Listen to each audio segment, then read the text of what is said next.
Olá, sejam bem-vindos ao Conecta Verde, o canal que fala sobre sustentabilidade na cadeia produtiva e usuária de embalagens. Eu sou Ellen Nunes, sou fundadora do Conecta Verde e hoje vou entrevistar a Cici Alves, diretora de Novas Economias do MDIC, Ministério do Desenvolvimento, Indústria, Comércio e Serviços.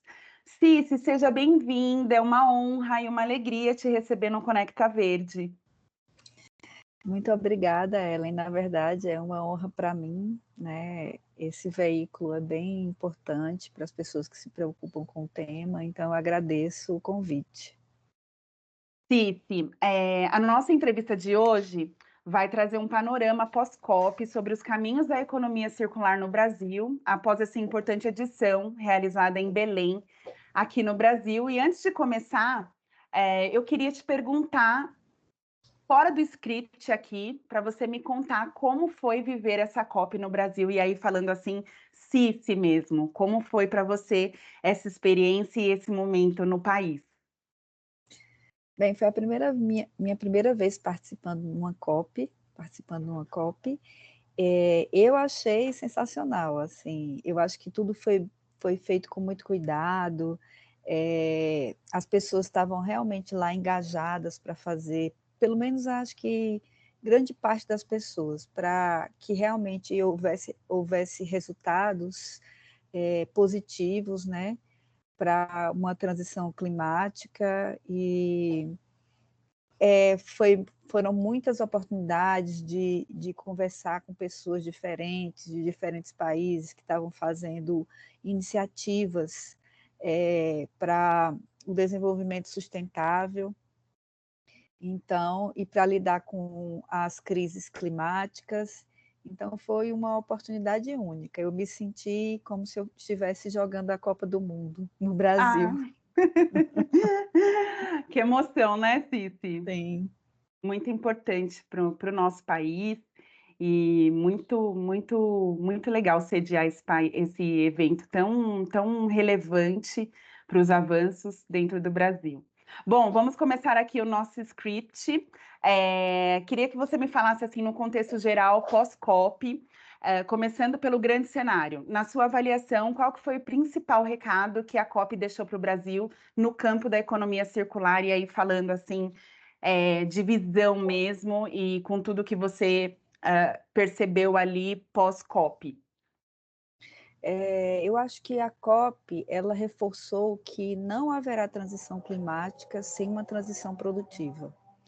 Então, foi a primeira vez que o tema de economia circular apareceu com grande relevância na COP. Houve dias temáticos para discussão somente de economia circular e, assim, todo lugar discutia-se muito bioeconomia, mas também economia circular. Porque eu acho que o setor produtivo ele já entendeu que a gente precisa dar uma resposta, né, para a crise climática, mas a economia circular também é uma grande oportunidade, né, de eficiência e resiliência produtiva. Quando você começa a enxergar os resíduos e os materiais, pensando no fluxo deles na cadeia produtiva de um modo circular. Então, é uma grande oportunidade de aumentar a competitividade, né, descarbonizando a economia. Cici, falando um pouquinho sobre economia circular no Brasil e falando de panorama e de estratégia também. Eu faço parte de um grupo de profissionais que estão diretamente envolvidos em economia circular em diversos setores. O grupo chama Circularity Hub. Esse grupo, eu pedi para eles formarem perguntas para você, e aí eu escolhi uma pergunta. Então, falando de estratégia, eles me perguntaram quais são as estratégias que estão planejadas para que a gente realmente crie uma cultura de economia circular. Bem, então assim, começando a falar da nossa Estratégia Nacional de Economia Circular, né? Ela tem 5 eixos. Primeiro é um ambiente regulatório favorável à economia circular, e eu acho que o eixo 2 é um eixo muito importante nesse contexto, porque é o eixo tem tanta parte de desenvolvimento de competências, capacitação e desenvolvimento de cultura para a economia circular, porque a gente precisa que todos se engajem, não só o setor produtivo, mas a sociedade civil, o governo, a academia. Então, mas o que é que a gente precisa fazer? A gente precisa investir em educação. Então, a gente, junto com o MCTI lidera esse tema na estratégia, junto com a Fundação Ellen MacArthur, é a proposta de cursos técnicos, né? Também de modificações nos currículos do ensino fundamental, do ensino médio, mas também do ensino superior, para que os profissionais eles estejam capacitados nessas novas competências, né, nessas novas habilidades, como, por exemplo, pensar produtos já baseados nas normas de desenho circular, pensar construções baseadas nas normas de economia circular. Tanto os profissionais capacitados, mas também o próprio público, né, a própria sociedade civil capacitada também para poder escolher melhor os seus produtos, né, e participar também de todo o processo da economia circular. O MEC também está envolvido, né, na estratégia para que a gente possa dar uma solução tanto envolvendo as questões necessárias para o desenvolvimento da economia circular no setor produtivo, mas também na sociedade civil. Então, eu acho que é isso. Eu, como mãe de criança, né, Cici, vejo esse tema muito próximo das crianças e eles são muito engajados, né? E educam também, levam essa transformação cultural. Eu aqui em São Paulo eu vejo que as escolas públicas elas são mais engajadas até do que as escolas particulares. Isso. Então, eu acho que quando vem uma diretriz de cima para baixo que vai contemplar aí todo o ensino, eu acho que vai trazer uma contribuição a médio e longo prazo bem relevante em prol da educação ambiental mesmo. Falando um pouquinho aqui de Plano Nacional da Economia Circular, o que a gente pode considerar de pilar, você já me trouxe aqui, mas também de entregas prevendo aí 2026. Então, prevendo 2026, uma das coisas que a gente quer incentivar é justamente a pesquisa, desenvolvimento e inovação em economia circular. A gente sabe que nós precisamos de repensar os materiais, repensar as nossas máquinas e equipamentos para que haja um aproveitamento melhor dos materiais, né, evitando desperdício. Então, a FINEP deve lançar editais, né, dentro do Plano Nacional de Economia Circular. A gente tem discutido com a FINEP o lançamento de editais de fomento à inovação em economia circular. No passado, a FINEP já teve várias iniciativas em editais de fomento, mas em 2026 vai ser mais focado em economia circular, não só na parte de reciclagem, com os outros eixos da economia circular também, e a previsão, né, estimada é de um montante de 150 milhões. Então, editais FINEP, também queremos manter os fundos de financiamento no BNDES. Nós, o Ministério da Fazenda, mas também com a nossa atuação, deve lançar a taxonomia sustentável para a economia circular, que também vai facilitar a classificação, né, de produtos sustentáveis de fato e que sigam as regras de economia circular.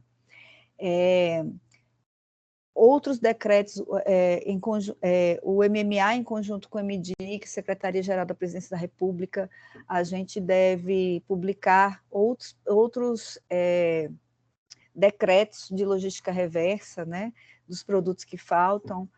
Tem vidro, saiu o decreto de embalagens plásticas, mas deve sair também decretos de papel e papelão, né, decretos dos resíduos eletroeletrônicos, de metais. Então, assim, também deve sair nesse sentido. Devem sair maiores projetos outros projetos governamentais para a estruturação de cooperativas de reciclagem, Uhum. e A LIR também, ela já, né, esse ano já foi um sucesso com a quantidade de recursos, e ano que vem novos projetos serão aprovados também, é um fluxo contínuo de projetos, esses projetos que vão ser escolhidos para que tenham benefícios tributários, né, para aquelas empresas que investirem em economia circular. Ah, então, estava aí nas minhas próximas perguntas. Cici, vamos falar um pouquinho então aqui do que você já citou sobre infraestrutura de triagem e reciclagem, né? Já entrando no tema de reciclagem aqui, que é um gargalo dessa cadeia, falta de infraestrutura. Então, queria que você comentasse um pouquinho o que vocês preveem já para fortalecimento dessa cadeia, falando aí de cooperativas e também de recicladores de catadores. Então, a gente consegue estruturar melhor essa cadeia, né, da indústria da reciclagem, pensando tanto em promover a demanda e casada com a oferta, né, dos produtos. Então, o investimento na estruturação de cooperativas, né, é muito importante, né, para que a gente consiga, de fato, fazer com que essa classe seja mais valorizada, né, e para isso é importante que eles consigam beneficiar os resíduos para que eles consigam vender a um preço melhor. A demanda com essa possibilidade não, desculpa, com a meta de conteúdo reciclado, também vai aquecer a indústria da reciclagem. Os fundos também, que eu já comentei, são fundos, por exemplo, o fundo Tudo na Circularidade, do BNDES, é um fundo com foco em reciclagem. Na Estratégia Nacional de Economia Circular, a gente tem um eixo que é de articulação interfederativa.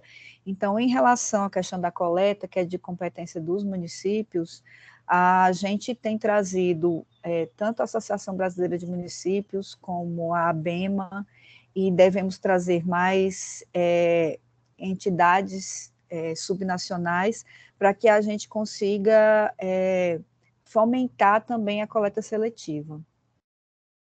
Maravilha. E aí, falando sobre a rastreabilidade de dados, a importância do rastreamento, como que está a atuação do governo no sentido de planejar e ampliar esses sistemas de métricas nacionais para a economia circular? Como que vocês têm atuado? Em relação a esse tema de rastreabilidade, essa pergunta é muito importante, porque estão saindo decretos de logística reversa com metas de conteúdo reciclado.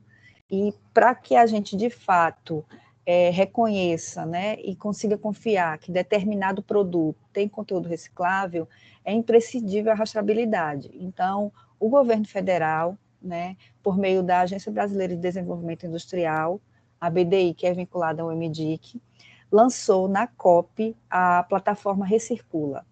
Essa plataforma, ela utiliza inteligência artificial na análise de notas fiscais, né? As notas fiscais brasileiras, elas contêm muita informação. Então, a partir da verificação dessas notas fiscais, é possível dizer se o produto foi feito com conteúdo reciclado ou não. Então, é uma plataforma bem inovadora, já funciona para plásticos, né? Porque começou com a iniciativa da ABPlast, Associação Brasileira das Indústrias Plásticas, junto com a BDI. Só que agora o governo federal lançou uma sociedade de propósito específico para que a plataforma Recircula seja desenvolvida para outros materiais. Já está funcionando para chapa de alumínio, deve entrar vidro, metais. Então, é uma plataforma que indica que a confiabilidade de determinados produtos em relação à economia circular. Maravilha. Cici, uma dúvida minha mesmo, aí como leiga, falando de legislação e tudo mais, sobre o decreto, né? O decreto do plástico saiu recentemente, os próximos materiais devem sair em 2026, E eu queria entender um pouquinho como que funcionam esses decretos. Quando o próprio setor questiona algumas variáveis ali dentro do decreto, ele pode ir sofrendo reajustes, alterações ali de texto, de acordo com o que não ficou tão claro, ou com alguma ferramenta que não possa ser atingida. Como que funciona a atualização do decreto? Os decretos, eles realmente podem ser atualizados até por, por mudanças na situação, né, do setor. E também para atualizar metas. Por exemplo, o decreto de lógica reversa de resíduos eletroeletrônicos, que é o 10.240, ele possuía metas progressivas até 2025. Então, ele vai precisar ser atualizado para 2026. E aí a gente aproveita essa oportunidade para se reunir com o setor, também com as cooperativas de catadores, para pensar em outras alterações que melhorem o próprio desenvolvimento das metas, né, ou o próprio processo de logística reversa. Então, sim, é possível, a gente tenta, de alguma forma, dar segurança jurídica, né, para que esses decretos não sejam tão alterados, mas quando há alguma mudança relevante, a gente busca adaptar o decreto à realidade. Muito bom, muito bom. Cici, você já citou aqui minha próxima pergunta, que é uma pergunta que eu sempre ouço nos bastidores, atuando bem próximo à indústria de embalagens, né, sobre os incentivos fiscais dos materiais reciclados.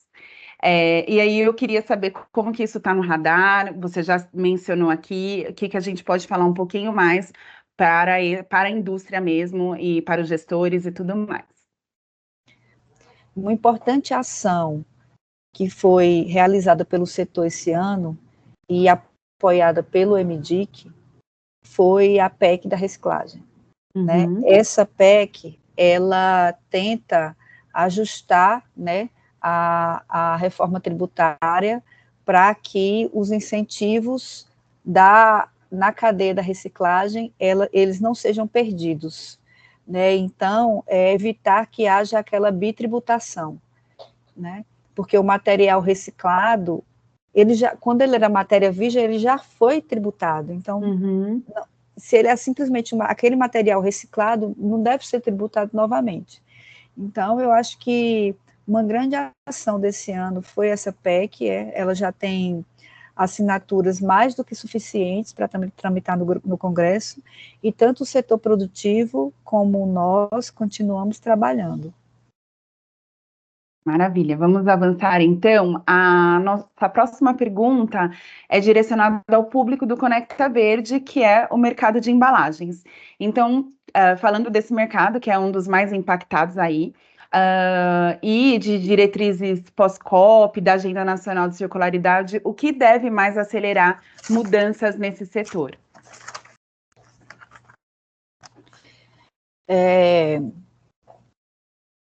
Pensando nos resultados da COP, mas em tudo que também já vem sendo discutido com o Tratado Global de Plásticos, com novas regulamentações da União Europeia, e as próprias necessidades do setor, eu acho que você pensar no design das embalagens, né, desde o comecinho do ciclo produtivo, é uma questão primordial para que você faça embalagens mais sustentáveis, né? Produza embalagens mais sustentáveis. Então, eu acho que o design é uma grande ferramenta, né, para que a gente aumente tanto a reutilização dos produtos, né, mantendo o seu valor na economia, como também a própria reciclagem, né? Aumentar os índices de reciclabilidade, né, faz com que a gente também aumente os índices de conteúdo reciclado nas embalagens. E aí é uma questão tanto de melhor proteção ao meio ambiente, mas também de evitar custos e descarbonizar a economia utilizando materiais já reciclados. Eu acho que esse é um grande ponto em relação ao que tem se discutido, e também inovação em bioprodutos, né? Por exemplo, bioplásticos. O MDIC lançou um programa chamado Programa Selo Verde, no ano passado. Esse programa, ele visa aumentar critérios de sustentabilidade em produtos. De que forma? A gente propõe que o selo verde, ele seja os critérios do selo verde, eles sejam utilizados, por exemplo, em compras públicas sustentáveis. E aí, o setor que conseguir certificar um produto desses como mais sustentável, ele já entra na frente, né, nas compras públicas. Hoje mesmo saiu a Estratégia Nacional de Compras Públicas, e a gente conseguiu colocar a economia circular dentro de diretrizes a serem observadas, né, nas compras por produtos. E o primeiro produto que deve ser certificado pelo selo verde é o polietileno verde, que é produzido pelo setor químico, e ele é de origem 100% renovável, ele vem do etanol, e é uma opção aí para que as embalagens venham de uma forma, sejam produzidas de uma forma mais sustentável. Então, eu acho que pensar no design, pensar em novos materiais, né, e pensar em como, nas metas de reciclagem, de conteúdo reciclado, eu acho que é um grande direcionamento para a gente nesse setor. Então, assim, o governo vai articular em todas essas frentes, tanto na frente de reciclagem, quanto no ecodesign, o design para a circularidade, quanto também em novos materiais. Isso, no design pela circularidade, a gente pensando em normativos, né, que nos direcionem para esse novo modelo, mas também investindo em pesquisa, desenvolvimento e inovação de novos produtos, né, tanto baseados em materiais mais renováveis, como também olhando sempre o design, né, o design circular. Falando desses novos materiais, de fonte renovável, materiais compostáveis, né? Eles precisam dessa destinação correta ali para também não ter impacto no solo, não ir parar no aterro e tudo mais. Falando dessas novas embalagens. E a gente teve recentemente um evento sobre bioembalagens aqui, e no conteúdo, a gente ficou bem, assim, surpreso com a falta de estrutura da cadeia de compostagem mesmo, sabe? Eu queria entender um pouquinho como que o governo, o MDIC, está olhando para essa cadeia, para a estruturação dessa cadeia de compostagem, porque se a gente vai ter mais embalagens para compostar, como que a gente está vendo esse grande desafio aí de ampliar a compostagem no Brasil, sabe? Então, na verdade, esse tema está sendo tratado pelo MMA dentro do Planaro, né, que é o Plano Nacional de Resíduos Orgânicos. E lá já tem uma série de ações com vistas a fomentar, por exemplo, a compostagem, né, e também a reciclagem de resíduos orgânicos.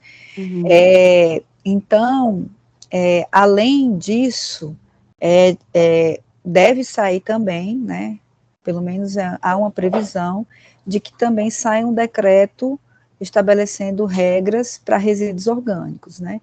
E com isso, o governo espera disciplinar, né, essa nova cadeia, esse setor, como também, através do Planaro, dar outros incentivos para que o setor se desenvolva. Então, eu acho que é bom, assim, acompanhar isso, né? Tanto ver as iniciativas constantes do Planaro, como vamos aguardar o próximo decreto, que deve sair ano que vem, acredito eu. Muito bom. Bom, já indo para a reta final aqui da nossa entrevista, queria que você deixasse uma mensagem para as empresas e para os profissionais que atuam com embalagens e buscam acelerar a transição circular. O que você diria para esses profissionais que estão aí engajados na pauta e que querem realmente participar dessa transformação?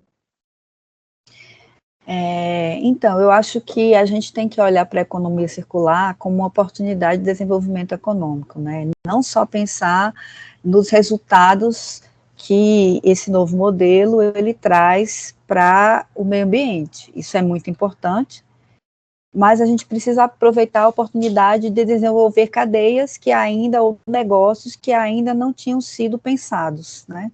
Quando se pensava, em geral, na economia linear. Então, eu acho que é importante aproveitar, né, essa oportunidade para que a gente realmente invista em produtos mais duráveis, em produtos que possam ser compostáveis, em produtos de origem renovável e que sejam recicláveis, biodegradáveis. Eu acho que é uma oportunidade para que se desenvolvam novas tecnologias, novas habilidades, né, e com isso mais empregos verdes sejam gerados e os profissionais estejam cada dia mais capacitados também para trabalhar com esse novo paradigma, que é a economia circular. Cici Alves, quero agradecer a sua participação hoje no Conecta Verde, seu tempo, seu conhecimento, sua disponibilidade. Fiquei muito feliz em te receber, em a gente conseguir fazer dar certo a entrevista. E para finalizar, quero abrir espaço para você contar para a gente, para o nosso ouvinte, para eles acompanharem as iniciativas do EMIDIC, onde eles podem acessar, para que eles possam seguir aí em 2026 acompanhando cada alteração, cada novidade, cada avanço dentro do EMIDIC. Nós temos uma página da Estratégia Nacional de Economia Circular. Nessa página a gente tem todas as informações, temos o plano, temos o acompanhamento das iniciativas do plano, temos quais foram as iniciativas priorizadas. Atualmente também colocamos um painel de dados, né, que já tem um primeiro módulo que mostra o fluxo de materiais, extração doméstica por PIB e outras informações. Então, nesse site é só você colocar no browser ENEC, que é a Estratégia Nacional de Economia Circular, EMIDIC, que você já vai, de primeira mão, você vai ver a página, Estratégia Nacional de Economia Circular, onde você pode acompanhar notícias, a própria estratégia dentro que está sendo trabalhada dentro do governo, então tem acesso a todas as informações. Maravilha. Muito obrigada pela sua participação. Eu finalizo agradecendo a audiência. Obrigada por estarem com a gente no Conecta Verde, conteúdo que transforma o mercado de embalagens. Feliz por mais uma vez contribuir com informação qualificada aqui nessa entrevista. Obrigada. Bom, obrigada.